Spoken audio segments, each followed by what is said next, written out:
Hello hi, मैं हूं आपका अपना टोपी वाला ब्लॉगर भाई। आप लोग कैसे हैं? फटाफट कमेंट करके बता दीजिए। और आप लोगों को आज के ब्लॉग में जो है कि मैं राजनीतिक मुद्दा पर कुछ बात करेंगे, क्योंकि हमारे बीच में कुछ ही दूर पर दिख रहे हैं कांग्रेस पार्टी के बहुत ही नामी नेता और जो जिलाध्यक्ष भी हैं, जिनका इंटरव्यू इसी चैनल पे आप लोगों ने सुना, बहुत सराहा, बहुत पसंद किया। उनकी सारी कमियों को आपने कमेंट में बताया, फ़ोन करके बताया और अच्छाइयों को भी आपने बताया। आप सबके दुलार प्यार से ही ये चैनल जो है टोपी वाला ब्लॉगर इस तरह से ग्रो कर रहा है। और आप सबको यूट्यूब चैनल टोपी वाला ब्लॉगर भाई पर बहुत बहुत स्वागत, अभिनंदन, वंदन करते हुए मैं देर नहीं करूंगा, उस बड़े नेता से आपको मिलाना चाहूँगा जिनका विचार इस देश हित में, जनहित में बहुत ज़रूरी है। क्यों कि नेता बनना आसान है, कुर्ता पैजामा पहन के लोगों को भ्रमित करना आसान है। उनके मन के विचारों को हम लोग जानेंगे कि उनका मन का विचार हमारे देश के प्रति और जनता के प्रति कितना समर्पित है, क्या अच्छा कहते हैं, क्या बुरा कहते हैं, क्या उनकी नीति है, किस तरह से अगर कभी सत्ता में आते हैं तो देश को संभालेंगे। देर नहीं करते हुए उनके पास हम चलते हैं और उनसे जानने का प्रयास करते हैं कि आपके मन में, आपके पार्टी के मन में जनता के प्रति क्या चल रहा है। सब कुछ पेट से निकलवाने का प्रयास मैं करूंगा। आप लोग बस हमारे साथ बने रहिए और चैनल को सब्सक्राइब नहीं किया तो चैनल को सब्सक्राइब कर दिए, छोटा सा लाइक कमेंट करते रहिए और देरी नहीं करते हुए आइए चलते हैं। अध्यक्ष जी प्रणाम। आप ओबीसी कांग्रेस कमेटी के आजमगढ़ के जिला अध्यक्ष हैं, तो मेरा सवाल है कि इस समय बड़ा जोर तोर से मुद्दा चल रहा है आपके पार्टी की तरफ से कि मनरेगा का नाम बीजेपी सरकार बदल के कुछ और ही रख दिया है। इस पर आपका ख्याल क्या, आपका विभाग का क्या ख्याल है? कि हम लोगों का मानना है कांग्रेस सरकार ने गांव के गरीबों को गांव पर रोक करके रोजगार देने का काम किया। नाम दिया मनरेगा। मनरेगा नाम देने के पीछे क्या लॉजिक थी? कांग्रेस पार्टी का मानना था कि राष्ट्रपिता महात्मा गांधी जी के नाम पर जब हम योजना चलाएंगे तो निश्चित रूप से गांव का जो नौजवान है, जो किसान है, जो मनरेगा का मजदूर है, उसका पलायन रुकेगा। वो घर को छोड़ करके अन्य प्रांतों में नहीं जाएगा, देश के अंदर, गांव के अंदर रह करके अपना वो रोजगार करेगा, अपना काम करेगा। और जब मनरेगा के माध्यम से वो काम करेगा तो निश्चित रूप से राष्ट्रपिता महात्मा गांधी जी का विचार उसके मन में आएगा कि राष्ट्रपिता महात्मा गांधी जी ने पूरे जीवन ईमानदारी से काम करके इस देश को आजाद कराया। तो मुझको काम मिला है सरकार के द्वारा इस योजना के माध्यम से, उस काम को निश्चित रूप से मैं भी ईमानदारी से करूं।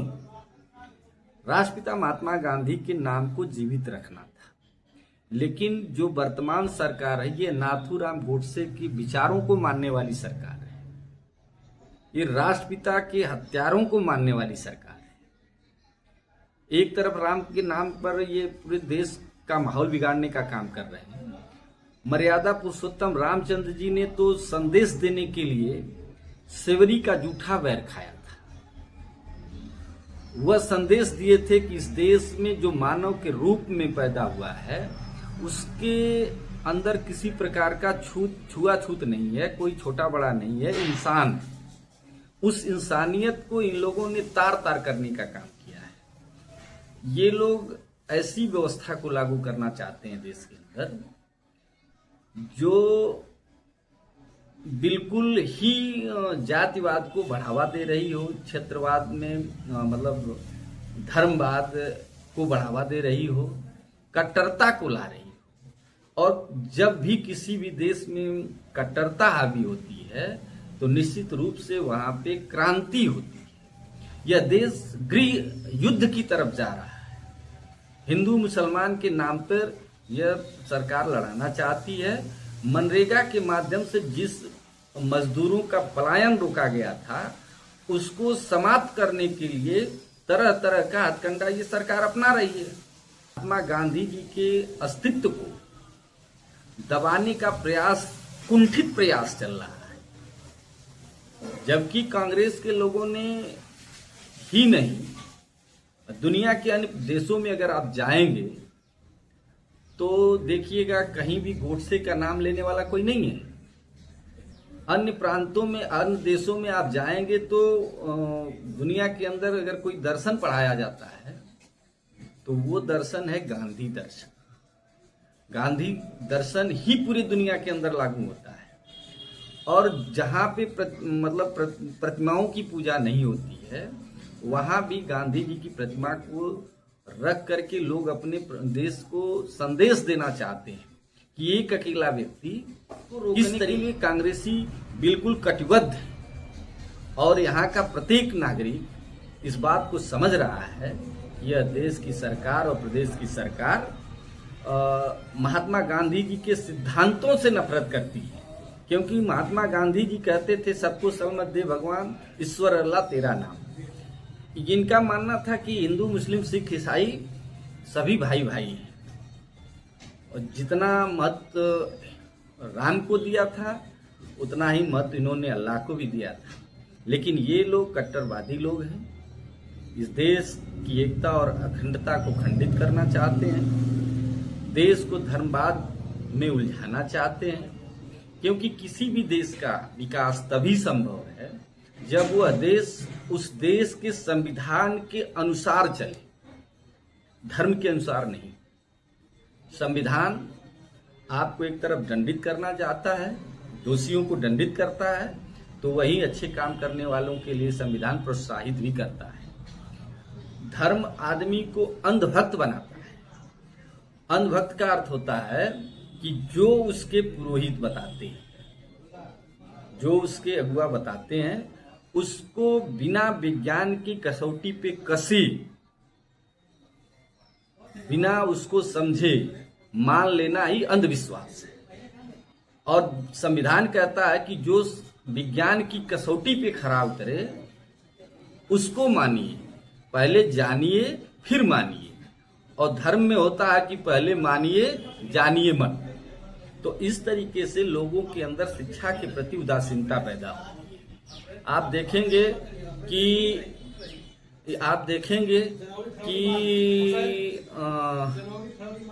धर्म के नाम पर लोगों को इस तरीके से बरगलाया जाता है। जो धर्म के मुख्य प्रचारक हैं वो अपने बच्चों को विदेशों में अंग्रेजी शिक्षा देते हैं, धर्म से दूर रखते हैं, वो शिक्षा की तरफ अपने परिवार को ले जाते हैं। और वहीं दूसरे लोगों को वो कहते हैं कि जो कुछ करेंगे वो ईश्वर ही करेंगे।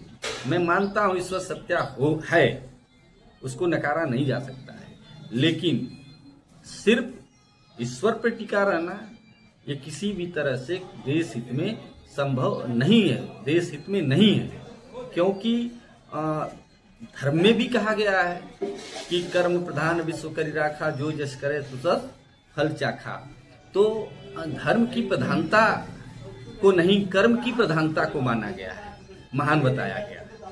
कर्म करते हुए ईश्वर में आस्था रखिए, ऐसा हमारे पूर्वजों ने माना है। तो इसलिए हम लोग मनरेगा जैसी महत्वपूर्ण योजना की रक्षा के लिए प्रत्येक कांग्रेसी हर न्याय पंचायत स्तर पर संघर्ष करने के लिए तैयार है। चौपाले हो रही हैं, लोगों को उसके विषय में विस्तार से बताया जा रहा है कि इसको रखने के पीछे, इसके लिए संघर्ष करने की आवश्यकता क्यों है। सर, दूसरा सवाल है कि किसानों की बात आपकी राष्ट्रीय पार्टी कांग्रेस पार्टी हमेशा किया करती है, फिर आप आते हैं सत्ता में, जन सपोर्ट की वजह से आपकी सरकार बनती है, तो आप लोग किसानों के लिए क्या प्रोग्रामिंग सोच के रखा है, थोड़ा शेयर कर दीजिए हमारे दर्शकों को। देखिए, किसानों को जो कांग्रेस की सरकार रही है, आप जो हमारी सरकार ने हमेशा किसानों को देश की आत्मा माना है। हमारा मानना है कि जिस देश का किसान जितना शक्तिशाली होगा, जी जी, जितना विकसित होगा, आधुनिक तकनीकी के माध्यम से खेती को करेगा, अपनी उपज को बढ़ाएगा, तो दो तीन चीजें आपको मिलेंगी उसमें। एक तरह से वो व्यक्ति स्वतः मजबूत होगा, दूसरी तरफ जो पशुधन हमारे देश के वह भी मजबूती की स्थिति में आएंगे। एक व्यक्ति अगर अपने परिवार में रह करके छोटे से छोटे किसान अपना खेती करके और चाहते हैं कि वो गाय भैंस का पालन करके दूध भी कर लेते हैं, उनको बेच करके भी उनसे आय प्राप्त करते हैं, उनके माध्यम से खेती किसानी करने में भी सहयोग लेते हैं। तो इस तरीके से किसानों का आय दोगुना करने की बात हमारी वर्तमान सरकार करती है, लेकिन आय का दोगुना होगा कैसे? एक तरफ यह वर्तमान सरकार जो है किसानों के हित में कोई ऐसी योजना नहीं ला रही है जिससे जिससे ये कहा जा सके कि किसानों की आय दोगुना हो रही है। क्यों नहीं हो रही है? आप खाद का रेट बढ़ा दिए, खाद का वजन कम कर दिए, जो दवाएं, जो कीटनाशक दवाएं बड़ी देशों ने अपने यहाँ बैन लगा दिया है, उनको ला करके आप छिड़काव करा रहे हैं, उसको आप बांट रहे हो जनता के बीच में प्राइवेट कंपनियों के माध्यम से, तो उस पे बैन लगना चाहिए। ऑर्गेनिक खेती की बात होनी चाहिए, मतलब जो देसी खेती कहा जाता है गांव में, कि कम खाद डालना, पशुओं की खाद से उत्पादन को बढ़ाना, छिड़काव भी अपने तरह तरह से जड़ी बूटियों से करके कीटनाशक तैयार करना, ये चीजें तो हमारी सरकार उपलब्ध करा नहीं पा रही है। विदेशी दवाओं को ला रही है, अंग्रेजी दवाओं को ला रही है, जिससे जो है खेत के माध्यम से, माने कृषि के माध्यम से प्रत्येक व्यक्ति यूरिया का सेवन ज्यादा कर रहा है, कीटनाशकों का सेवन कर रहा है, जिससे हमारी जो रोगों से लड़ने की क्षमता है निश्चित रूप से कमजोर हो रही है। आए दिन नए नए रोग पैदा हो रहे हैं। इसके पीछे भी यही कारण है कि जो चीजें हमको नहीं खाना है वो गेहूं के माध्यम से, चावल के माध्यम से, सब्जी के माध्यम से हम न चाहते हुए भी खा रहे हैं, और उस पर सरकार हमारी किसी प्रकार से रोक लगा नहीं पा रही है। दूसरी बात यह है कि किसानों की खरीदारी के लिए कोई केंद्र चल नहीं रहे। अभी धान के फसल खत्म हुई है तो आपने देखा कि साहूकारों ने उसको खरीदा है, किसान मजबूर हो गया, सहकारी समितियां चली नहीं, क्रय केंद्र उनके चले नहीं, और चले भी तो कटौती 5% 7% करने लगे धानों में। तो किसान मजबूर होकर के कम रेट पर साहूकारों को बेचने का काम किया है। तो साहूकारों को बेचने का काम किया तो इससे तो किसान की आय दोगुनी होने से रह गई। कांग्रेस की सरकार ने हमेशा किसानों को प्रोत्साहन दिया है, क्रय केंद्रों पे खरीदारी किया, उनको कम दाम पे खेत सब्सिडी देने का काम किया, बीज पर, खाद पर और उनके कृषि यंत्रों पर। ये सरकार कृषि यंत्र जो भी ला रही है, आप देखेंगे बड़े पैमाने पे ला रही है, छोटा किसान उसकी खरीदारी नहीं कर सकता है। तो ये सरकार उद्योगपतियों की सरकार है। यह सरकार अमेरिका जैसे राष्ट्र के आगे झुक करके कुछ ऐसा समझौता करना चाहती है जो आने वाले कल में किसान यहाँ मजदूर बन करके रह जाएगा अपने ही खेतों में। तो कांग्रेस की नीति बड़ी साफ सुथरी है, क्योंकि हमारा मानना है कि देश का किसान खुशहाल होगा तभी देश की तरक्की सुनिश्चित है। देश की तरक्की किसानों के ऊपर 80% निर्भर होती है, इसलिए किसानों के लिए तरह तरह की अच्छी योजनाएं लाई जाएंगी, सस्ते अच्छे बीज लाए जाएंगे, खाद लाई जाएंगी, इस तरीके की व्यवस्था दी जाएगी, सिंचाई की व्यवस्था दी जाएगी, पानी की व्यवस्था दी जाएगी, किसानों को लोन की व्यवस्था की जाएगी कि वो कम रेट पर बिना ब्याज के ही उनको लोन मिल जाए, जिससे वो अपनी खेती अच्छी तरीके से कर सकें। तो इस तरीके से हम किसानों को मजबूत करने का काम करेंगे और देश की तरक्की में किसानों का योगदान सुनिश्चित करने का काम करेंगे। और जैसे बेरोजगारों को रोजगार देने की भी व्यवस्था करेंगे उस कृषि के माध्यम से, क्योंकि यहाँ बहुत अवसर है कृषि के क्षेत्र में। तो इसलिए देश की तरक्की अगर चाहिए तो देश का किसान मजबूत होना चाहिए। किसानों को तकनीकी खेती का ज्ञान होना चाहिए, उनको प्रशिक्षण दिया जाएगा, तमाम बातों को करके इसको बढ़ाने का काम किया जाएगा।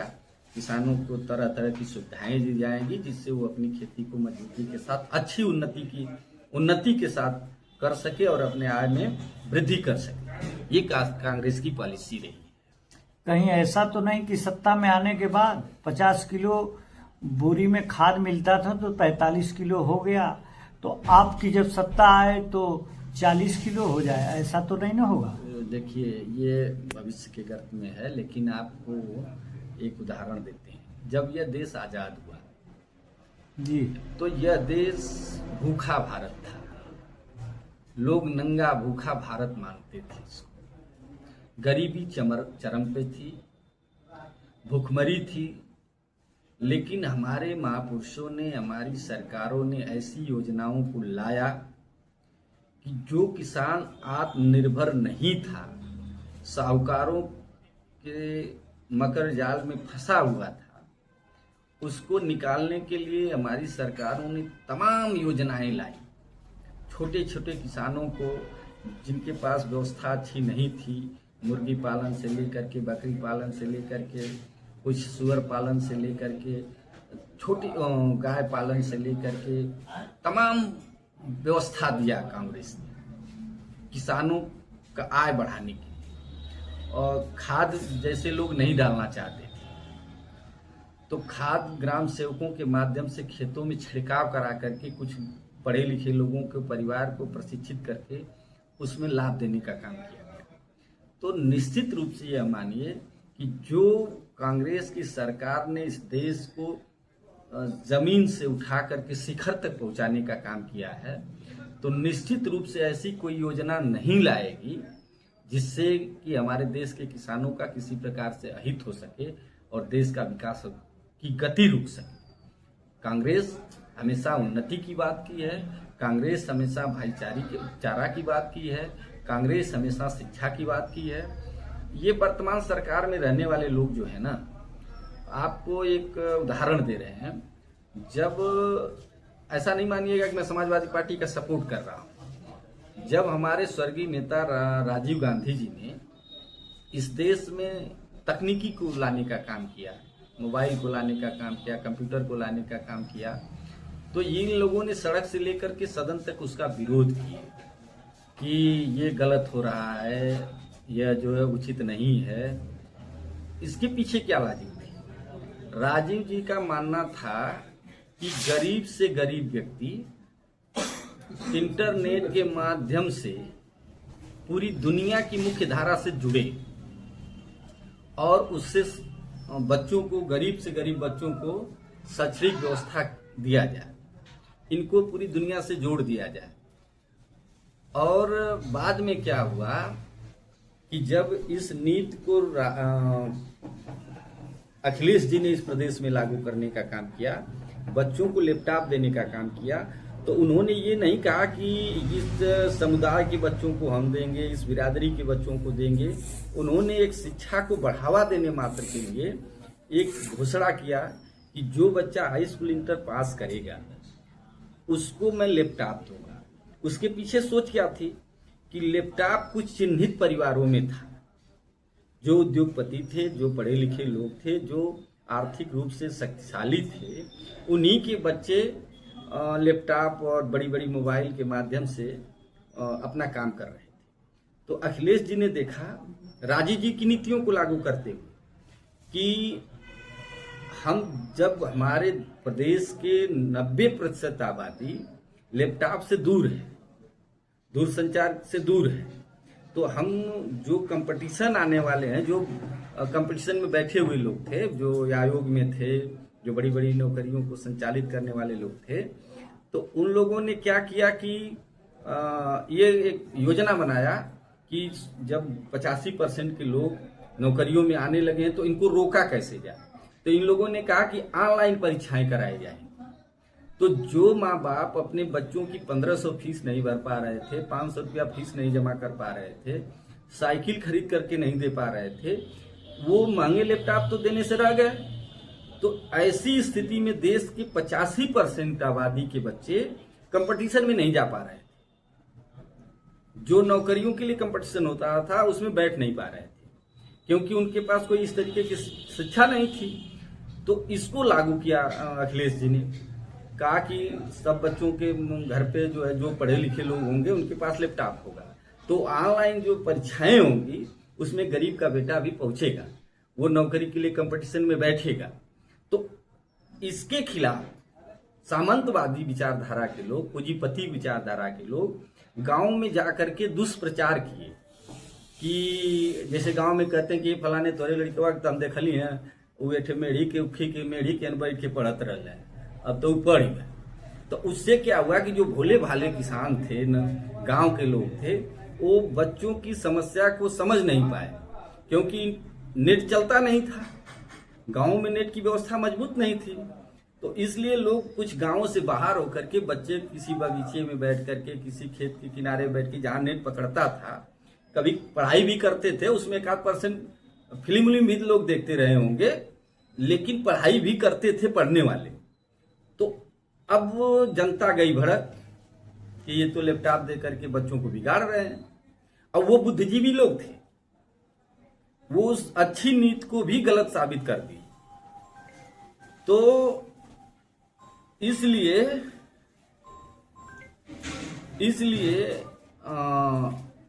जो शिक्षा को प्रोत्साहित किया जा सकता है नेट के माध्यम से, वो अवरुद्ध हुआ। ये साजिश करने वाले लोग हैं, ये नहीं चाहते कि देश की 80% आबादी विकास के रास्ते पर चले। ये कुछ चंद लोगों के हाथों में अपना देश का अर्थव्यवस्था देना चाहते हैं, इसलिए देश का विकास संभव नहीं है।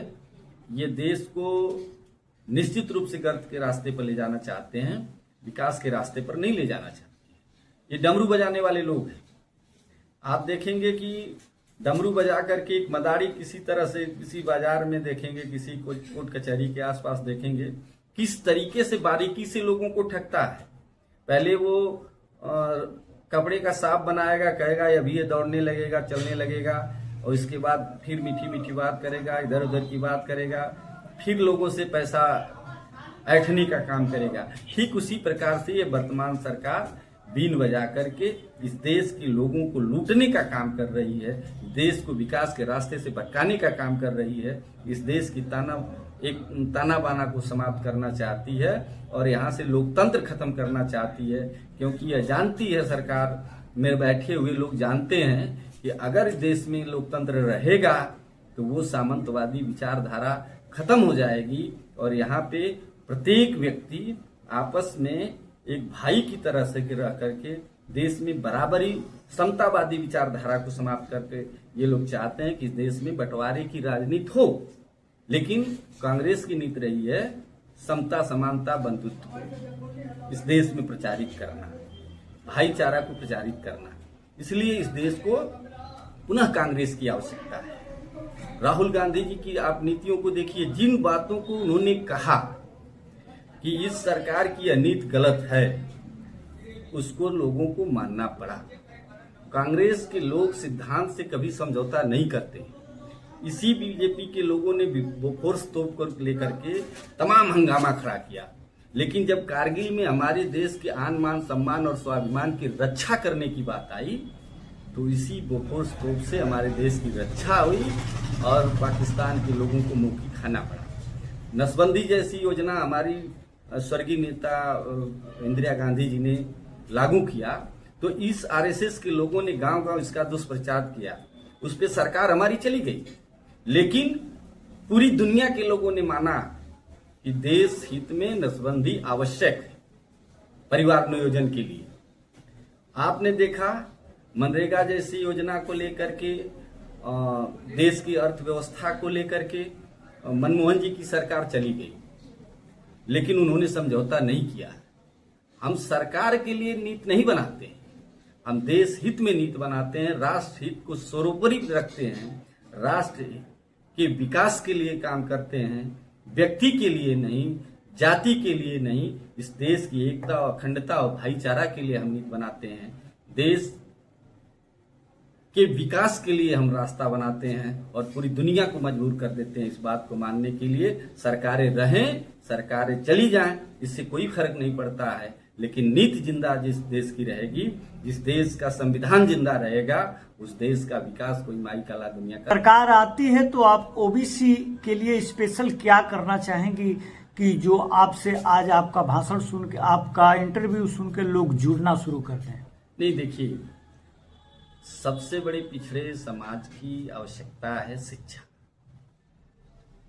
शिक्षा को ही प्रोत्साहित किया जाए, शिक्षा क्षेत्र को विकसित किया जाए, आधुनिक नवीनतम तकनीकी को ला करके बच्चों को शिक्षा दिया जाए। सभी बच्चों को, केवल पिछड़े वर्ग को नहीं, हिंदुस्तान के प्रत्येक बच्चे को वह शिक्षा दिया जाए जो अपने यहाँ उपलब्ध नहीं है, दुनिया से उसको ला करके। सरकार का ये दायित्व बनता है कि अपने बच्चों को दुनिया से ऐसी शिक्षाओं को लाए जो यहाँ आवश्यक है। तो ओबीसी एससी समाज के बच्चों को, जो निश्चित रूप से आर्थिक रूप से कमजोर लोग हैं, उनको प्रोत्साहित करके, उनको आर्थिक सहयोग करके, जैसे वजीफा के माध्यम से सरकार की व्यवस्था थी, अच्छे से अच्छे संस्थानों में भेजने का काम करती थी, उनको टेक्निकल शिक्षा से लेकर के तमाम शिक्षा दिया जाएगा, जिससे उनको अवसर मिलेगा। और जब व्यक्ति को अवसर मिलता है तो अपने प्रतिभा के अनुसार अपने आप को मजबूत कर लेता है। ये व्यक्ति विशेष या व्यक्ति समाज की बात नहीं है, ये देश के प्रत्येक नौजवानों के लिए आवश्यक है। तो निश्चित रूप से कांग्रेस इस नीति पर काम करती है। दलित, शोषित, वंचित समाज के लिए आरक्षण को लागू करना निष्पक्षता के साथ, ये कांग्रेस की नीति रही है। सबको समानता का अधिकार देना, ये कांग्रेस की नीति में सम्मिलित है। तो कांग्रेस आरक्षण के लिए, शिक्षा के लिए, संविधान के रक्षा के लिए, लोगों को अवसर प्रदान करने के लिए, लोगों की अर्थव्यवस्था को मजबूत करने के लिए, विशेष करके जैसे आपने कहा पिछड़े वर्ग के, उन चिन्हित लोगों को भी अवसर देने का काम करेगी जो मुख्य धारा से दूर हैं। तब कांग्रेस जैसे लोगों का विकास चाहती है, और कांग्रेस का मानना है कि जब देश का प्रत्येक नागरिक शिक्षित होगा, प्रत्येक व्यक्ति को अवसर प्रदान किया जाएगा, तभी राष्ट्र मजबूत होगा। बहुत बहुत धन्यवाद अध्यक्ष जी। आप लोग ने देखा कि नेताजी क्या कह रहे हैं जनता हित में और समाज हित में और देश हित में। आप लोगों को ये ब्लॉग और ये सारी वार्ता कितना पसंद आई है आप लोग कमेंट में ज़रूर बता दीजिएगा। ऐसे ही आप लोगों को एक एक देश के बारे में मुद्दा लेकर के एक एक नेता, अभिनेता और देश के किसान, मजदूर, सारे लोगों के बीच में जा करके और उनसे अच्छे अच्छे विचार लेकर के आप लोगों के बीच में ब्लॉग वीडियो के रूप में लाता रहूँगा।